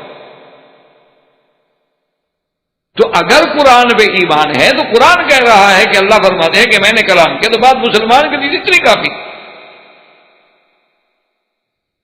اب اس پر اس شکوک و شبہات کا پیدا ہونے کا معنی کیا ہے کہ ہمیں قرآن پر شکوک و شبہات پیدا ہو گئے۔ لیکن اصولی بات یاد رکھیں، یہ تو خیر الزامی جواب ہے، اس پر بھی وہ اگلے کہہ دیتے ہیں دیکھو جی وہی بات آ گئی نا، مولوی نے پھر تمہیں ڈرا دیا نا جہنم سے، وہ جواب تو نہیں دیا نا جی۔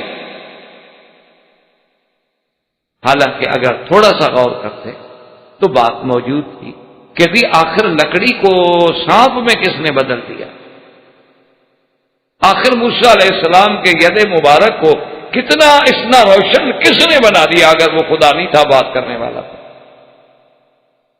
اور پھر یہ حقیقت ہے کہ جس کو فرعون نے مانا، جس کو جادوگروں نے مانا، جس کو دوستوں اور دشمنوں نے مانا، یعنی اگر عصا کی بات فقط موسیٰ علیہ السلام کے سامنے ہوتی تو تم کہہ سکتے تھے کہ جی مولوی ہمیں دھوکہ دے رہے، لیکن یہ بات تو فرعون نے بھی مان لی، جادوگروں نے بھی مان لی، تم پھر بھی نہ مانو تو ہم تمہیں کس کھاتے میں رکھیں، فرعون کے یا اس سے بھی اگلے کھاتے میں؟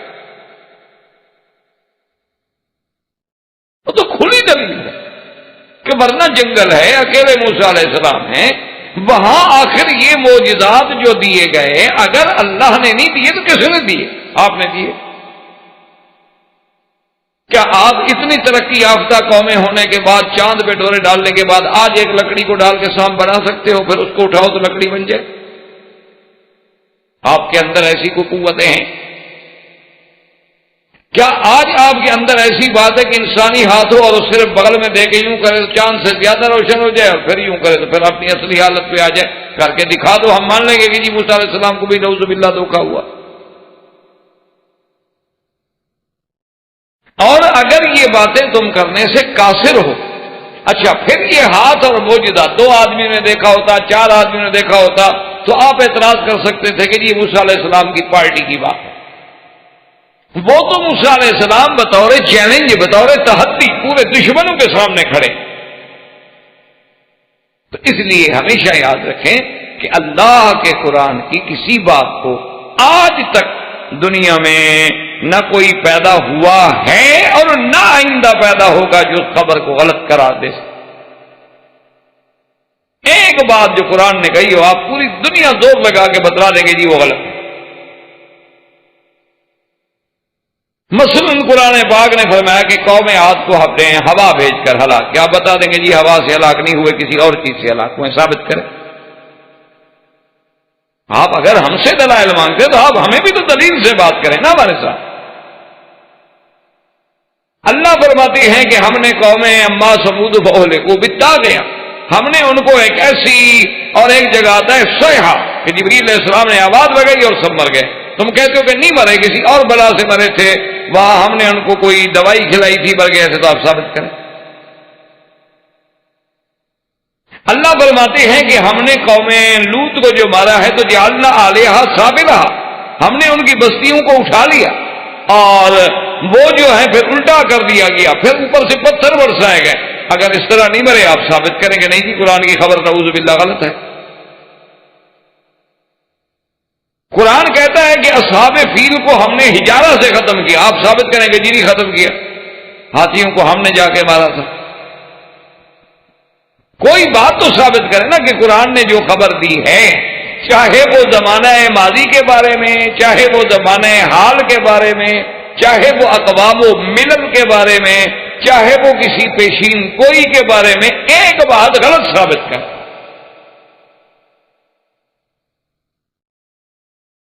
جیسا کہ حضور صلی اللہ علیہ وسلم کا معجزہ ہوا شق القمر، چاند کا 2 ٹکڑے ہونا، تو اب بھی وہاں جو کفار موجود تھے انہوں نے کہا کہ دیکھو ہم نے تو آنکھوں سے دیکھا ہے، لیکن ہو سکتا ہے کہ یہ بھی نوع من السحر، جادو کی کوئی قسم ہو، ہمارے آنکھوں پر کوئی چیز جو ہے اس قسم کی کر دی گئی ہو، مسمرائز یا ہپناٹائز کر دیا گیا ہو کہ ہمیں ایسے جو کہہ رہے ہوں وہی ہمیں دکھائی دے۔ ایسا کرتے ہیں کہ جو لوگ باہر ہیں ان پر تو کسی نے جادو نہیں کیا نا، وہ کل جب آئیں گے تو ان سے پوچھیں گے کہ بھی آپ لوگوں نے بھی دیکھا چاند 2 ٹکڑے ہوا؟ اگر وہ بھی تصدیق کرتے ہیں تو پھر تو ماننا پڑے گا۔ اور دوسری بات یہ ہے کہ چلو حضور صلی اللہ علیہ وسلم سے پوچھتے ہیں کہ جناب ہمارا ایک قافلہ جو ہے وہ تجارت کے لیے گیا ہوا تھا بیت المقدس، اور وہ قافلہ جو ہے وہاں سے چل پڑا ہے، آپ نے وہ دیکھا کہاں تھا؟ کیونکہ آپ فرماتے ہیں میں براق پہ گیا ہوں، تو اس کا مطلب ہے کہ راستہ پر یہی ہے۔ ہمارا قافلہ اونٹوں پہ گیا، اگر آپ جاتے ہوائی جہاز سے پھر تو ٹھیک ہے کہ آپ نے نہیں دیکھا۔ تو یہ جا کے ہم چیلنج کر دیتے ہیں حضور صلی اللہ علیہ وسلم کو. تو حضور صلی اللہ علیہ وسلم کی خدمت میں آئے، آ کے پوچھا. آپ نے فرمایا کہ ہاں وہ قافلہ میں نے دیکھا تھا اور وہ قافلہ فلاں جگہ تھا، بلکہ جب قافلے والے آ جائیں تو ان سے تصدیق کر لینا میرے جانے کی کہ میری سواری جب گزری تو ان کا ایک اونٹ جو تھا وہ بدکا اور ان پر فلاں بندہ جو بیٹھا تھا وہ گر گیا اور اس کی ٹانگ بھی ٹوٹ گئی. اب تک یہ دیکھتے ہیں جی اتنی تفصیل سے خبر. جب قافلہ آ گیا پوچھا، انہوں نے کہا ہاں جی بالکل ٹھیک ہے، ایسے کوئی تیز رفتار چیز گزری، ہمارا اونٹ ڈر گیا، میں گر گیا، میری ٹانگ بھی ٹوٹ گئی، اور تھا بھی میں فلاں جگہ جو جگہ حضور نے بتائی تھی. تو اب اگر کوئی چیلنج کرے کہ نعوذ باللہ نہیں جناب یہ بات ہم نہیں مانتے، تو پھر تو وہ کوئی عقل کا اندھا ہوگا، یا ہم کہہ دیں گے کہ وہ کوئی معاند ہوگا، کوئی ضدی ہوگا. ہاں ایک بات ہوتی ہے کہ کوئی آدمی ایسی بات ہم سے منوانا چاہے کہ آج ہزاروں سال کے بعد وہ کہے کہ ہمارا دیوتا، ہمارا بھگوان جو ہے اس نے دودھ پینا شروع کر دیا ہے، تو یہ اچھمبے والی بات ہو سکتی ہے. یہ بات تو ہو سکتی ہے قابل چیلنج. یہ بات تو ہو سکتی ہے کہ یار اتنے عرصے کے بعد تمہارے دیوتا کو بھوک لگی، اور پھر تمہارا دیوتا، لوگ بڑے ہوتے ہیں 1000 سال میں اتنی ترقی کی کہ ابھی بھی دودھ پینے والا بچہ ہے، ابھی تو وہ خود انگلی پکڑ کے چلنے کا محتاج ہے، تمہیں کیا راستہ دکھائے گا؟ یہ بات تو قابل چیلنج ہو سکتی ہے، لیکن قرآن کی کوئی بات چیلنج نہیں کر سکتے آپ. قرآن تحدی کر چکا ہے کہ کسی میں جرأت ہے تو آؤ میرے مقابلے. اور وہ چیلنج حضور کے زمانے میں نہیں تھا، اب بھی ہے. یعنی آپ بڑے سے بڑا جینیس آدمی لے آئیں، اتنی کتاب جو ہے نا وہ اور کوئی کتاب یاد کر کے ہمیں دکھا دیں. چلو اور زیادہ لمبی چوڑی بحثوں میں ہم نہیں جاتے کہ 30 پارے کے برابر کوئی کتاب جو اس کو پسند ہو، اسے ناول پسند ہے ناول یاد کر لے، اسے کسی کا شعر و شاعری پسند ہے تو کوئی دیوان یاد کر لے، اسے ڈاکٹری سے بڑی دلچسپی ہے تو اتنی بڑی کتاب کوئی ڈاکٹری کی حفظ کر لے اور 2 رکعت نماز پڑھ کے کھڑے ہو جائے، ہمیں سنا دے لے یہ تک. چلو 15-20 غلطیاں بھی معاف. ہم اس کے مقابلے میں آپ کو 7 سال کا بچہ کھڑا کر کے پورا قرآن سنوا دیتے ہیں،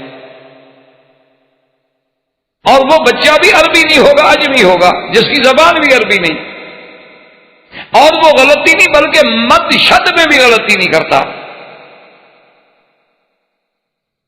اب بھی اسی دور میں گسیم میں یحییٰ کے نام کا ایک لڑکا ہے، تو 6 مہینے میں پورا قرآن حفظ کیا. پورا قرآن 6 مہینے میں. عمر اس کی 8 سال ہے، 9 سال. اب وہ 9 سال کی عمر میں 7 قرات پڑھنے کے بعد جو قرات کی کتابیں ہیں وہ یاد کر رہا ہے. میرا اپنا دوست ہے اپنا جنوبی افریقہ میں جوہانسبرگ کے علاقے میں، وہاں سے ایک جگہ ہے لینڈ، وہاں کے رہنے والے ہیں، ابو بکر بھاٹیا نام ہے، اس کا بیٹا ہے، 6 مہینے میں قرآن حفظ کیا.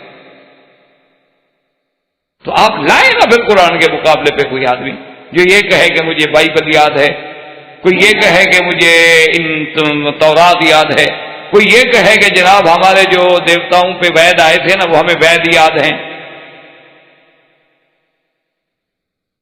ایک بندہ تو کم از کم پیدا کرو نا پوری تاریخ میں.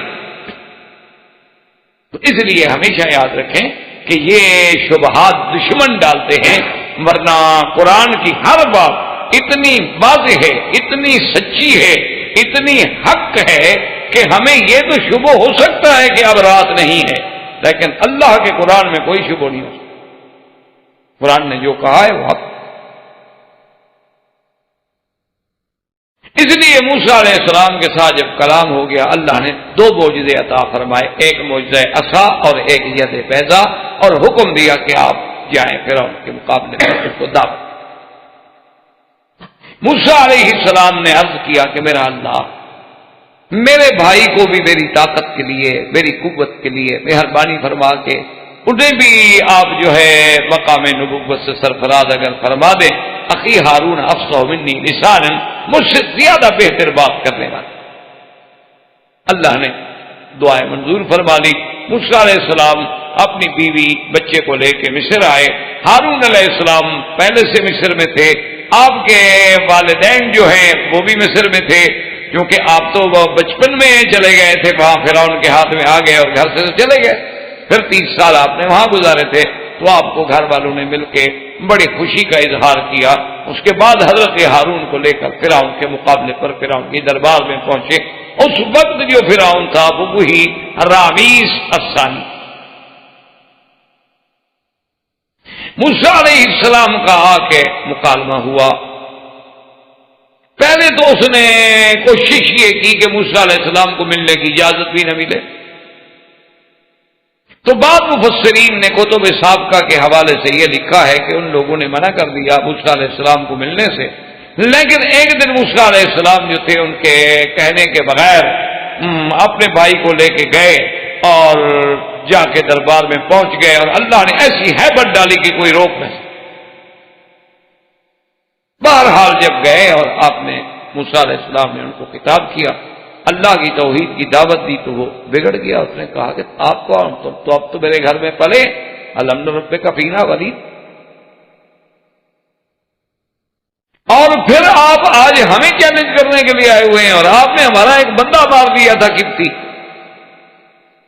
تو سیدنا موسیٰ علیہ السلام نے فرمایا کہ عقل کی بات کرو، اگر میں نے بندہ مارا تھا، میرا مارنے کا ارادہ بھی نہیں تھا، نہ قتل عمد تھا، میں نے اس کو 2 آدمیوں کو لڑنے سے چھڑایا اور اس کو تھپڑ مارا تو وہ مر گیا، لیکن اس کے بعد بھی میں آپ لوگوں کے ظلم کے خوف سے چلا گیا، اور پھر اللہ نے مجھے نبوت سے سرفراز فرمایا۔ اس وقت میں نبی بھی نہیں تھا، میں پیغمبر نہیں تھا۔ باقی یہ پر بات رہی کہ آپ نے مجھے پالا ہے، پوسا ہے، کھلایا ہے، پلایا ہے، تو میری قوم کے لاکھوں بندے جو آپ کی غلامی کر رہے ہیں، میری قوم کے 6 لاکھ بندے کو غلام بنا کے اپنے کام کراؤ اور ان کے ایک بچے کو 30 سال کھانا دے دو، تو یہ زیادہ مہنگا ہے؟ کیا کہہ رہے؟ ابت بنی اسرائیل، تم نے تو میری پوری قوم کو غلام بنا ڈالا ایک بچے کو کھلانے کے بدلے میں۔ اب فرعون سے مقابلہ ہوا۔ فرعون نے مطالبہ کیا کہ اچھا ہم زیادہ بحث میں نہیں پڑتے، اگر تمہارے پاس کوئی نشانی ہے تو دکھلاؤ جو دلالت کرے کہ آپ سچے رسول ہیں۔ تو موسیٰ علیہ السلام نے فَأَلْقَىٰ عَصَاهُ، آپ نے وہ اپنی لکڑی مبارک ڈالی، وہ ایک بہت بڑا اژدہا بن گیا۔ اس کے بعد پھر آپ نے اٹھا لی، اور اس کے بعد پھر آپ نے اپنا ہاتھ مبارک جو تھا اپنی جیب میں لیا، وَنَزَعَ يَدَهُ فَإِذَا هِيَ بَيْضَاءُ لِلنَّاظِرِينَ، اور جب ہاتھ سامنے کیا تو روشن، تو وہ دیکھ کے حیران رہ گئے۔ لیکن فرعون نے فوری طور پر جو تھی بات کا رخ بدلنے کے لیے اپنی ملا، اپنے وزیروں سے، اپنی کابینہ کے اراکین سے کہا کہ معلوم ہوتا ہے یہ جادوگر۔ اصل وجہ کیا ہوتی ہے یاد رکھیں، ایک تو یہ ہے کہ جادوگر بھی تو ایسی شعبدہ بازیاں دکھاتے ہیں، تو جب اللہ کے نبی پر ایسی چیزیں خبارے کے عادات ظاہر ہوں، تو اب یا تو آدمی نہ جاننے والا ہو تو وہ بھی جادو سمجھ سکتا ہے، یا اگر دشمن ہو تو یہی دھوکہ دے سکتا ہے نا کہ بھائی یہ بھی جادو ہے۔ ورنہ جادوگروں کی سیرت اور انبیاء کی سیرت میں آسمان و زمین کا فرق ہے۔ وہ غلاظت کے مجسمے ہوتے ہیں اور یہ نظافت کے مجسمے ہوتے ہیں، وہ جھوٹ کے بنے ہوئے ہوتے ہیں اور یہ صدق و عدل میں گھڑے ہوئے ہوتے ہیں۔ وہ تو دونوں کی زندگی خود بتا رہی ہوتی ہے کہ یہ نبی ہے، یہ جادوگر ہے۔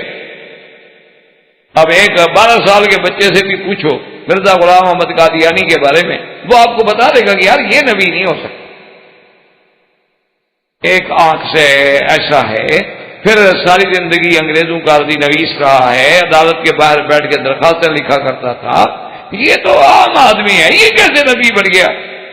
کوئی خصوصیت نہیں، کوئی اس کے اندر وصف نہیں، کوئی ایسی صفت نہیں جس سے کم از کم کوئی ایک نمایاں بندہ تو پہچانا جائے، اس میں کوئی نمایاں ہونے کی حیثیت تو ہو نا جی۔ تو بہرحال یہ ہے کہ اس نے فرعون نے فوراً یہ بات اختیار کی، انہوں نے کہا کہ یہ جادوگر ہیں اور بتائیں کہ کیا کریں۔ انہوں نے کہا ارجع واخاہ، انہوں نے کہا کہ ان کو چھوڑ دیں، کچھ نہ کہیں۔ اس کے وزیر جو تھے انہوں نے ایک اللہ کے بہت بڑے بندے تھے، وہ حجاج ابن یوسف کی دربار میں پیش ہوئے تو حجاج نے اپنے ساتھیوں سے پوچھا کہ اس کا جرم آپ نے دیکھ لیا ہے کہ اس نے میری بغاوت کی ہے تو اس کی سزا کیا ہونی چاہیے؟ اس نے کہا کہ جی باقی کی سزا موت ہی ہے اور کیا ہونی چاہیے۔ تو وہ سن کر ہنس پڑے۔ تو اب حجاج جیسے عامر کو دیکھا نا جی، عامر کے لیے یہ بہت بڑا غصہ ہوتا ہے نا کہ وہ کسی کو سزا دے اور اگلا مسکرائے، اس سے بڑی سزا اس کے لیے کیا ہو سکتی؟ تو اس نے کہا کہ عجیب بات ہے، تم کیوں مسکرا رہے ہو؟ اس نے کہا نہیں، میں تمہارے وزیروں کی عقل پہ رو رہا ہوں، مجھے ہنسی آ گئی تمہارے وزیروں پر۔ اس نے کہا کیسے؟ اس نے کہا یار تیرے وزیروں سے تو فرعون کے وزیر بھی اچھے۔ انہوں نے کہا وہ کیسے؟ انہوں نے کہا تھا ارجع واقع ہو، موسیٰ علیہ السلام ان کے بھائی کو چھوڑ دو، کچھ نہ کہو، مقابلہ کرو ان کا۔ تمہارے وزیر فوراً کہہ دیتے ہیں قتل کرو، تو تمہارے وزیروں سے فرعون کے وزیر بہتر ہوئے کہ نہیں ہوئے؟ تو بہرحال انہوں نے مشورہ دیا کہ ارسل فی البدائن حاشرین، کہ اپنے مدائن میں شہروں میں آپ حکم بھیجیں جناب، ہمارے پاس بھی جادوگروں کی کمی ہے، اگر یہ جادوگر ہیں تو مقابلہ کرتے ہیں ان کا۔ تو انہوں نے بہرحال اپنے جادوگروں کو بلایا، موسیٰ علیہ السلام سے کہا کہ اچھا بتاؤ کہ تم ہمارے بندوں کا مقابلہ کرو، اور اگر مقابلہ کرنے کے بعد تم کامیاب ہو گئے تو ہم پھر تمہارے موضوع پہ غور کریں۔ موسیٰ علیہ السلام نے کہا ٹھیک۔ تو قرآن مقدس نے ایک دوسری صورت مبارک میں بیان کیا ہے کہ آپ نے فرمایا کہ ٹھیک ہے ایسا کرتے ہیں کہ یوم الزینہ، تمہارا جو عید کا دن آ رہا ہے نا، قریب ہے، ابھی تمہارے ابھی عید کا دن آنے والا ہے، ان یحشر الناس ضحیٰ، کہ عین صبح کے وقت جب 9-10 بجے کا وقت ہوتا ہے نا کوئی میدان میں، اسی جگہ اکٹھے ہو جائیں گے۔ ایک تو عید کا دن ہوگا، لوگوں کو چھٹی ہوگی، آنے میں بھی آسانی ہوگی۔ تو یہ دن مقرر ہو گیا، اور فرعون نے اپنے ملک سے لوگوں کو بلایا، حتیٰ کہ بعض روایات میں یہ آتا ہے، قرآن پاک نے تو عدد ذکر نہیں کیا، جیسے میں آپ کو کئی دفعہ عرض کر چکا ہوں کہ یہ اسلوب ہی نہیں قرآن کا کہ ان چھوٹی چھوٹی باتوں میں جائے۔ لیکن سابقہ کتب سے یہ روایات ملتی ہیں کہ وہاں تقریباً 70,000 جو تھا نا جی جادوگر، اور وہ دور جادوگروں کا دور۔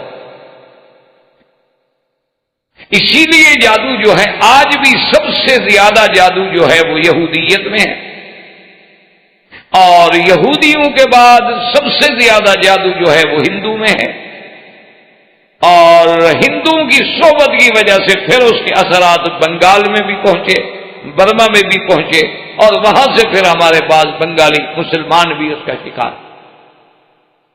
اصل جو ہے وہ یہود تھے، ان میں آج بھی بڑے سے بڑے جادوگر جو ہیں وہ موجود۔ تو موسیٰ علیہ السلام کے مقابلے پر جب وہ جادوگر آئے اور آ کے فرعون کو ملے تو سب سے پہلی بات ہی انہوں نے یہ کی کہ اِنَّا لَنَا لَأَجْرًا إِن كُنَّا نَحْنُ الْغَالِبِينَ، کہ اے فرعون ہمیں یہ بتاؤ کہ اگر ہم موسیٰ علیہ السلام سے آج مقابلہ جیت جائیں تو ہمیں کچھ ملے گا بھی کہ نہیں؟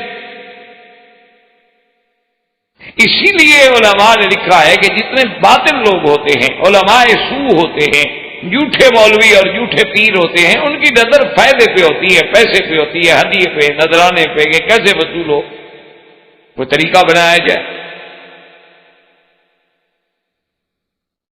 تو اب جناب یہ ہے کہ ابھی ہمارے ملکوں میں بھی ایسے ہوا کہ بعض جگہ پر جو بڑی بڑی گدیاں تھیں نا جی، بڑے بڑے مزارات تھے، تو اوقاف نے اپنے کنٹرول میں لے لیے۔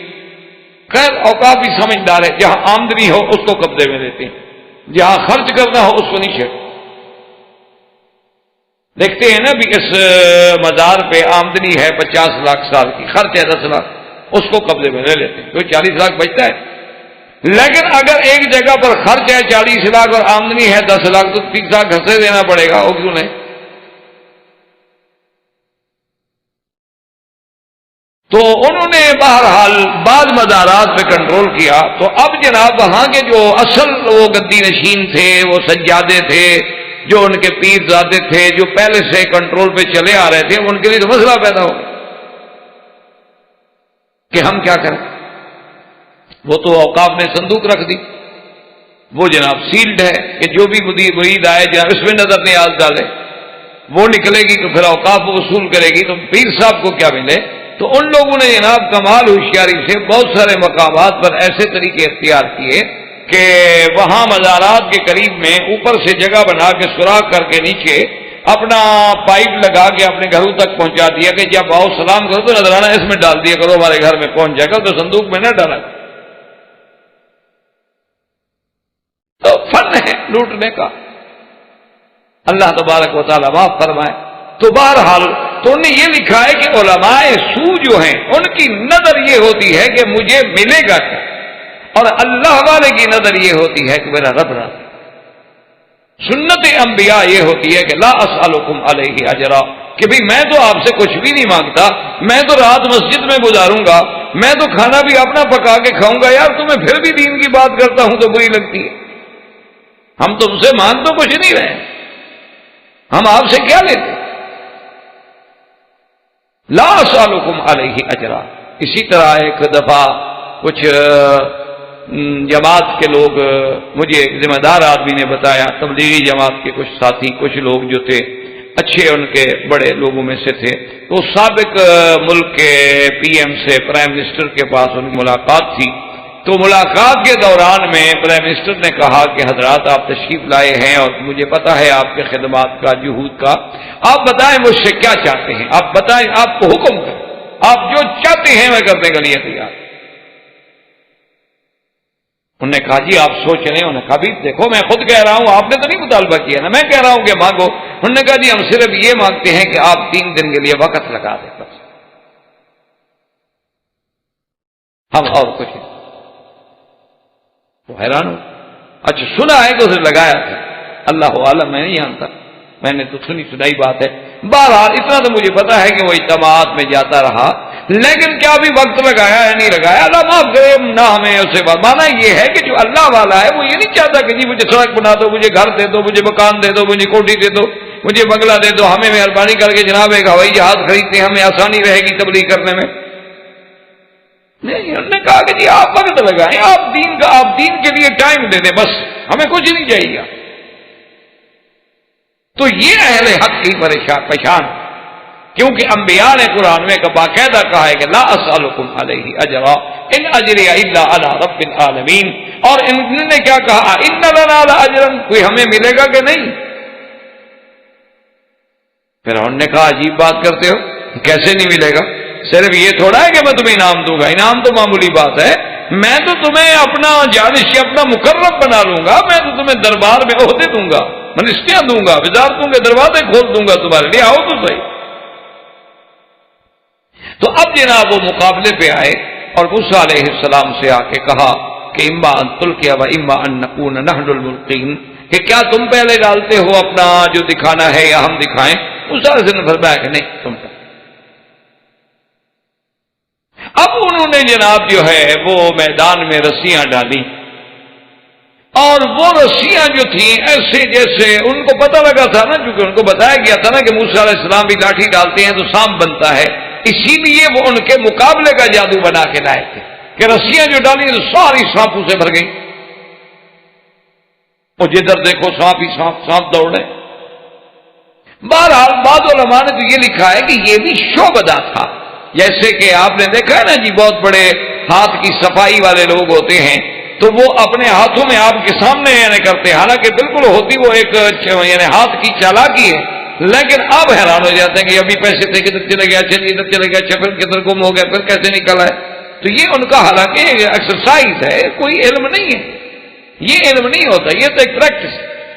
احباب کرام، اس کے بعد اب آپ اس مبارک سلسلے کی CD نمبر 21 سماعت فرمائیں۔